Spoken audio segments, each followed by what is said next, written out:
లేదనే దానికి అలా అది ఏది తెలియట్లేదు మీకు, అది మాకు తెలిసేట్టు చేయండి ప్లీజ్ అనే రిక్వెస్ట్తో మీరు లైవ్లోకి రెగ్యులర్గా వస్తే నేను తెలిసేట్టు చేస్తా. అంతేగాని మీకు తెలియట్లేదు కాబట్టి మేమేదో అబద్ధం చెబుతున్నామనో భ్రమలు కల్పిస్తున్నాము అని కూడా అనుకునే రకాలు ఉంటారు.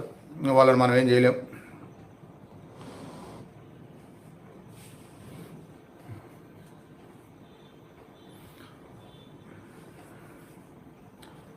అలా రామారావు కూడా పెట్టారు, సాధనలో దివ్యమైన అనుభూతిని పొందగలిగానని. హుషారాన్ని కూడా చక్రాసులో మంచి ఏకాగ్రత చల్లదనం తెలుస్తూ అక్కడ మనసుని నిలిపినట్టుగా చెప్పారు. వీళ్ళంతా నా దగ్గర మొదలుపెట్టి చాలా నెలలు సంవత్సరాలు ఎక్కువే అంతా నెల రోజుల లోపే ఉన్నారనమాట. ఇప్పుడు పెట్టిన ఎక్స్పీరియన్స్ పెట్టిన వాళ్ళు కొద్దిగా గొప్ప సాధన వాళ్ళకి అలా 1 మంత్ సరిపోద్ది. అసలు లేని వాళ్ళకి మహా అయితే 2-3